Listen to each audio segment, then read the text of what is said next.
আসসালামু আলাইকুম এভরিওয়ান, সকলে কেমন আছি? তো আজকে চলে আসলাম একটা ভিন্ন বিষয় নিয়ে। এই যে দেখছেন, দুটি কাগজ নিয়েছি লাল রঙের। হ্যাঁ, লাল কিন্তু ভালোবাসার প্রতীক। আবার দেখবেন যে আমরা যে ইমোজি দেখাই বা রাগের মুহূর্তগুলো দেখাই, বা আমরা অনেক সময় রাগে লাল হয়ে যাই। তো আমি এখানে যে ফ্রেশ লাল কাগজ দেখিয়েছি, যেটা দ্বারা বোঝা যায় যে কিছু মানুষ তারা বাহিরে এরকম ফ্রেশই দেখায়, সুন্দরই দেখায়। কিন্তু তাদের মনের মধ্যে এরকম লাল, রাগে টকটকে, মানে ঘৃণায় পরিপূর্ণ অন্যের প্রতি। তো আপনাদের নিকটতম এরকম যে ব্যক্তিরা আছে, তাদেরকে আপনারা এরকম ধরে, মুচড়ে, নিংড়িয়ে চেষ্টা করবেন যে যত রাগ আছে সবগুলো বের করে ফেলার পর। কিসের মাধ্যমে? এই যে কাগজের মাধ্যমে। এভাবে আমরা তাদের রাগ বের করে ফেলতে পারবো। অর্থাৎ কাগজকে মনে করবেন যেন সেই ব্যক্তিরা যাদেরকে আপনি খুব ঘৃণা করেন। তো আমরা এটা কেন করছিলাম? আজকে আমি ভাবলাম যে একটু ফুল বানাই। কি ফুল বানানো যায়?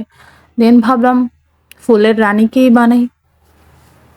যেহেতু সে আমাদের জাতীয় ফুল না, কিন্তু ফুলের রানী তো বটে। তো তাকে বানানোর জন্য যে লাল কাগজগুলো ছিল, সেটাকে যদি আমি ওভাবে করতাম তাহলে ফুলের শেপটা, রাউন্ড শেপ বা একটু বাঁকানো, ওগুলো সুন্দর আসে না, খুবই মসৃণ।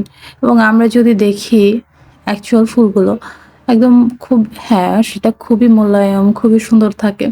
কিন্তু কাগজ দিয়ে যদি আমি সেভাবে রিয়েলিস্টিক বানাতে চাই, তো ওরভাবে হবে না।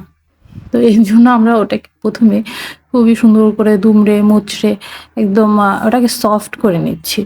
এবং যখন পরবর্তীতে দেখবেন যে কাগজগুলো আসলে একদম কি বলা যায়, টিস্যু পেপারের মতো নরম হয়ে গিয়েছে, একে যে কোনো শেপ দেওয়া পসিবল হয়। তো এই কারণে শুরুতে কাগজগুলোকে ওভাবে মোড়ানো, এবং যখন মোড়াবেন তখন ফিল করবেন যে আপনাকে যারা পছন্দ করে না, আপনি যাদেরকে ঘৃণা করেন, যারা আপনার জীবনকে হেল বানিয়ে ফেলছে, তাদের কথা মনে করে ওটার উপর ইচ্ছা মতো অত্যাচার করবেন। বাট একটু খেয়াল করে, একটু যত্ন করে, যাতে আবার সেটা ছিঁড়ে না যায়। কারণ কোনো কিছু বেশি টাইট করতে গেলে সেটা আবার ছিঁড়ে যায়, তো সেটা আবার করা যাবে না। তো এইভাবেই তো শুরু করে দিলাম গোলাপ ফুল বানানোর যাত্রা। আপনারা তো দেখলেনই যে এটা ফুলের পাপড়িটা কেটে নিয়েছিলাম, সেটাকে একটু শেপ দিয়ে নিয়েছিলাম। প্রথমে গোল করে ভেতরে কলির জায়গাটা, ওই জায়গাটা বানিয়ে নিয়েছিলাম। তারপরে একটার পর একটা সুন্দর করে পাপড়িগুলো বসিয়ে যাচ্ছিলাম।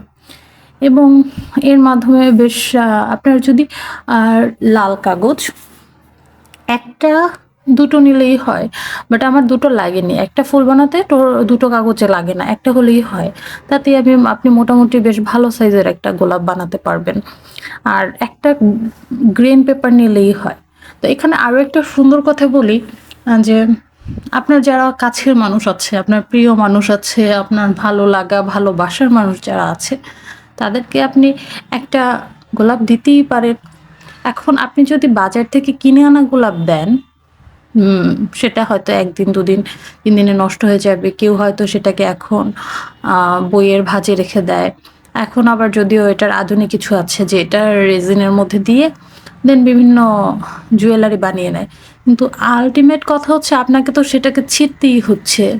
সেটাকে প্রিজার্ভ করার জন্য বলেন না, যেভাবেই বলেন।